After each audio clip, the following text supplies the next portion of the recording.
బెంగళూరులో జరిగినటువంటి rave party, దానికి సంబంధించిన హడావుడి మనం చూస్తూనే ఉన్నాం. ఈ క్రమంలో ఆల్రెడీ హేమ రేవ్ పార్టీలో దొరకటము, ఆ మీద రకరకాలటువంటి పుకార్లు, రకరకాల ట్రోల్స్ జరుగుతూ ఉన్నాయి. ఈ క్రమంలో ఈ యొక్క రేవ్ పార్టీకి సంబంధించిన వివరాలు చెప్పడానికి వారు సిద్ధంగా ఉన్నారు. వారిని అడిగి ఆ యొక్క వివరాలు తెలుసుకునే ప్రయత్నం చేద్దాం. నమస్తే అండి. నమస్తే అండి.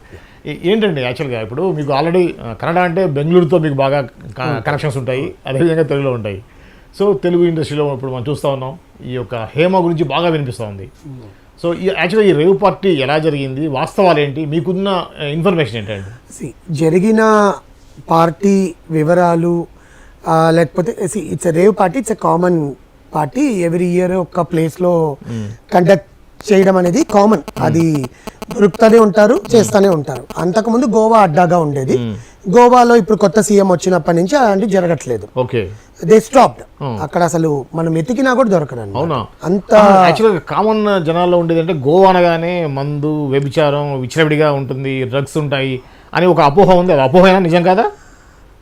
చూసే కళ్ళని బట్టి ఉంటుంది, వినే చెవులను బట్టి ఉంటుంది అంటారు కదా. సో అలాంటప్పుడు ఫ్యామిలీస్ వెళ్ళరు కదండి.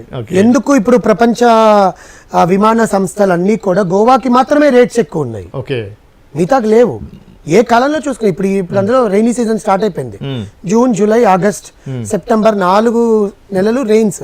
మీరు ఇప్పుడు కూడా వెళ్ళి ఏ వెబ్సైట్ లో చూసినా కూడా అంటే ఈ టైం గోవాకి అంత ఉండదు, డిమాండ్ తక్కువ ఉంటుంది. సో ఎందుకు వెళ్తున్నారు? మీరు చెప్పినవన్నీ ఉంటాయా ఉండవా అనేది పక్కన పెడితే, అది వెళ్ళి నువ్వు రిలాక్స్ అయ్యడానికి నీ మైండ్ని నీ ఫ్యామిలీతోనో నీ ఫ్రెండ్స్తోనో నువ్వు ఒంటరిగానో వెళ్ళి నీ మైండ్ నువ్వు రిలాక్స్ చేసుకోవడానికి వెళ్ళి ఒక టూరిజం స్పాట్. మన హేమ భాషలో చిల్ అవ్వడానికి. ఆమె దానికి వస్తే బేసికల్ గా మనం టాపిక్ డైవర్ట్ కాకుండా, హేమ గారు అక్కడ కనిపించారు. హేమ గారు పోలీసుల్ని తప్పుదోవ పట్టించి ఒక వీడియో చేశారు. హేమ గారు ఇవేవో తీసుకున్నారు, ఓకే, నార్కోటిక్స్ కి సంబంధించింది ఏవో తీసుకున్నారు. ఆ నైతిక విలువలను వదిలేసి స్వాభిమానానికి విలువిచ్చే హేమ ఇలా చేసిందా అని చెప్పి చాలా మంది మాట్లాడుతున్నారు. ఆమె చేసిందా లేదా అనేది ఇప్పుడు పాజిటివ్ వల్ల మనం ఆమె చేయలేదని మనం అనుకోవడానికి లేదు. ఆమె బాడీలో బ్లడ్ టెస్ట్ చేసినప్పుడు, ఆ నార్కోటిక్స్ టెస్ట్ చేసినప్పుడు ఆమెకి పాజిటివ్ అని వచ్చింది. ఇప్పుడు వచ్చిందండి.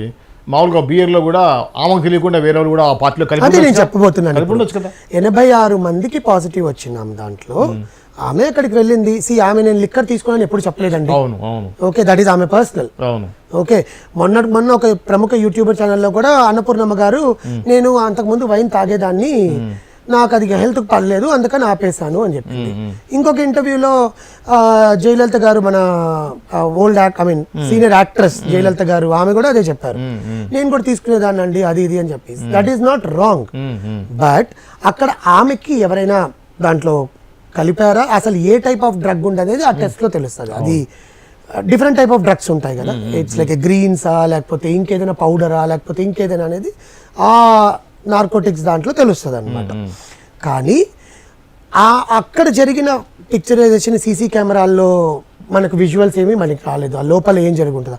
బికాస్ రేవ్ పార్టీ జరిగినప్పుడు అలాంటివి ఉండవు రికార్డ్ చేయరు అసలు. అక్కడ అసలు ఫోన్లకు సిగ్నల్ కూడా ఉండవు ముందు, ఫస్ట్ ఆఫ్ ఆల్. ఎందుకంటే ఎవరైనా ఏదైనా ఇన్ఫర్మేషన్ ఇస్తారేమో అన్న భయంతో అలాంటి ప్లేసులోనే చేస్తారు. ఫోన్ సిగ్నల్ ఉండవు.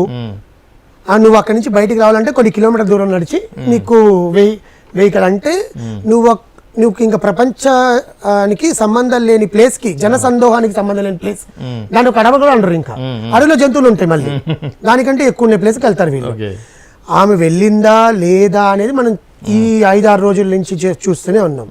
ఇక్కడ నేను మాట్లాడదలుచుకున్నది ఏంటంటే, అది ఆమె వ్యక్తిగత విషయం.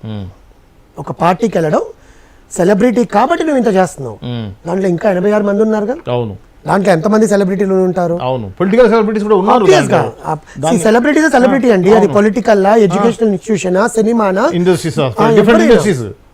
వాళ్ళకి పేరుందా, వాళ్ళ పేరు 10 మంది మాట్లాడుకుంటున్నారా, ఆబ్వియస్లీ నువ్వు సెలబ్రిటీ. సో నువ్వు ఆమె గురించి బయటకు వచ్చి మాట్లాడుతున్నారు, సరే ఫైన్. ఆమె కూడా పోలీసుని తప్పుదోవ పట్టించడానికి ఏమో ట్రై చేసింది అన్నారు, అది కూడా మేము ఒప్పుకుంటాం, ప్రాబ్లం లేదు యాజ్ ఏ ఇండస్ట్రీగా. కానీ సినిమా ఇండస్ట్రీతో సంబంధం ఉంది కదా అని చెప్పి ఈమె ఇలాంటివన్నీ చేస్తది, ఈమె అందుకే 6 ఏళ్ల నుంచి సినిమాలు చేయట్లేదు, 4 ఏళ్ల నుంచి సినిమాలు చేయట్లేదు, ఈమెకి ఇదే బిజినెస్, ఇదే దందా, ఈ దందాలోనే ఈమె బతుకుతుంది, ఈమె కూతుర్ని పెంచుతుంది, ఈమె మొగుడిని పోషిస్తుంది అని చెప్పి. No, it's wrong. ఇంకా బాధాకరమైన విషయం ఏంటంటే సినిమా ఇండస్ట్రీకి సంబంధించి ఒక సోషల్ సెలబ్రిటీ స్టేటస్ లో ఉన్న ఇద్దరు వ్యక్తులు మాట్లాడడం ఇంకా థింగ్. అందుకే ఈరోజు నిన్న మంచు విష్ణు వచ్చి ట్వీట్ చేశాడు ఇన్స్టాగ్రామ్ లో కానీ ట్విట్టర్ లో కానీ. ఆయన ఎందుకు వచ్చి ట్వీట్ చేశాడంటే ఆమె మా అసోసియేషన్ లో ఒక మెంబరు, సినిమా ఇండస్ట్రీలో ఆమె ఇన్ని దందాలు చేసి ఇన్ని పనులు చేస్తే ఇంకా ఇక్కడ ఉంటదండి. అవును, ఆమెకి ఇంకా క్యారెక్టర్లు ఇస్తున్నారుగా. అవును, మొన్న కూడా ఒక 2 years బ్యాక్, లాస్ట్ ఇయర్ ఒక సినిమా చేసింది, ఇప్పుడు బాలకృష్ణ గారి సినిమాలో చేస్తా ఉంది. ఆమె చెప్పింది షూటింగ్ కి వెళ్తూ ఆమె ఇన్స్టాగ్రామ్ లో పోస్టులు పెట్టింది. కూతుర్ని ఇండస్ట్రీలోకి రానివ్వకుండా చక్కగా చదివిస్తుంది, ఎక్కడికి పంపించకుండా అబ్రాడ్కి పంపించకుండా ఆమె ఇక్కడే చదివిస్తుంది కదా. భర్త ఒక ఉన్నత స్టేటస్ లో ఉన్నతనే. ఇన్ని జరుగుతున్న ఒక వ్యక్తి మీద ఏదో ఒక పార్టీకి వెళ్ళింది, ఆమె వెళ్ళింది, ప్రూఫ్లు ఉన్నాయి, కరెక్ట్. ఆమె తీసుకుందా, ఆమెకంతటా ఆమె వెళ్ళి పీల్చుకుందా, లేకపోతే ఆమె లిక్కర్లో కలుపుకొని తాగిందా, నువ్వు చూసావా, పక్కనున్నాడే చెప్పడు కదా. అవును, అవును. అది విచారణలో పోలీసులు వాళ్ళ దగ్గర ఉండే, బికాస్ ఒక సెలబ్రిటీ గురించి వార్త మాత్రమే రిలీజ్ చేస్తారు, కానీ దాంట్లో ఎంత జరుగుతుందా అనేది వాళ్ళ దగ్గర ఉంటది, కానీ నువ్వు మాట్లాడకూడదు. అవునా, అయినా కూడా ఇప్పుడు ఈ డ్రగ్స్ అనేది నార్కోటిక్స్ సంబంధించిన ఏదైనా కన్జ్యూమ్ చేయడం అనేది ఒక కన్జ్యూమర్ అనేది పనిషబుల్ ఎఫెన్స్ కాదండి. కన్స్యూమింగ్ అనేది ఎఫెన్స్. అతను ఒక బాధితుడి కింద చూస్తారు, అతను కానీ ఆమె కానీ బాధితుడిలాగా తీసి, ఇప్పుడు సిగరెట్ మందుకు బానిసైనట్టే దానికి బానిసై ఉంటే దానికి కౌన్సిలింగ్ ఇస్తారు, దానికి ప్రాపర్ ట్రీట్మెంట్ ఉంటుంది, రిహాబిలిటేషన్. అంతేగాని ఆ యొక్క డ్రగ్ నువ్వు డిఫరెంట్ పీపుల్ అమ్ముతున్నావు అన్నప్పుడు అప్పుడు అది కేసు అవుతుంది. ఇక్కడ వీళ్ళు మాట్లాడేది అదే. ఇప్పుడు ఆమె పుచ్చుకుంది, అయ్యో నా ఫ్రెండ్కి ఇట్లా అయ్యింది, లేకపోతే ఆమె తెలియకుండా తీసుకుని ఉండొచ్చు, పాజిటివ్ ఏదో ఒకటి. ఇప్పుడు పక్కన ఒక పార్టీకి వెళ్ళినప్పుడు 4-5 డిఫరెంట్ మెంటాలిటీస్ వాళ్ళు కలుస్తారండి. ఒక సెలబ్రిటీ స్టేటస్ లో ఉన్నావు నువ్వు, మేడం ఇది ఎందుకు ట్రై చేయకూడదు మీరు, it's okay, I can try, what, ఒక రోజుకే కదా, నేను లైఫ్ అంతా తీసుకోవట్లేదు కదా అని అనుకోండొచ్చు. లేదా మద్యం కొంచెం ఎక్కువైనప్పుడు ఎవరైనా ప్రోద్బలం మీద కూడా చేసి ఉండొచ్చు. ఇంకొకటి కూడా ఉందండి ఇక్కడ, ఆ డ్రగ్స్ ఏదైతే వీళ్ళు మెన్షన్ చేస్తున్నారో, what ever it is, as per my knowledge, as per the Google state, ఒక 2-3 days కొంచెం మైండ్ మనకు డమ్గా ఉంటుందంట. అంటే మనం ఎవరినైనా వచ్చి ఏదైనా అన్నప్పుడు, ఏదైనా మాట్లాడినప్పుడు, ఏదైనా చేసినప్పుడు కూడా మన రియాక్షన్స్ అనేవి డిఫరెంట్గా ఉంటాయి. ఆ రియాక్షన్స్లో కూడా ఆమె నేను వెళ్ళలేదు, నేను చేయలేదు అని చెప్పుండొచ్చు, ఫస్ట్ రీజన్. ఇక్కడ ఇప్పుడు కరాటే కళ్యాణి గారు వచ్చి మాట్లాడడము, తమన్నా సింహాద్రి గారు వచ్చి మాట్లాడడము, ఈ రెండు విషయాలు అనేవి కొంచెం పబ్లిక్ లో డివైడ్ టాక్ వస్తుంది.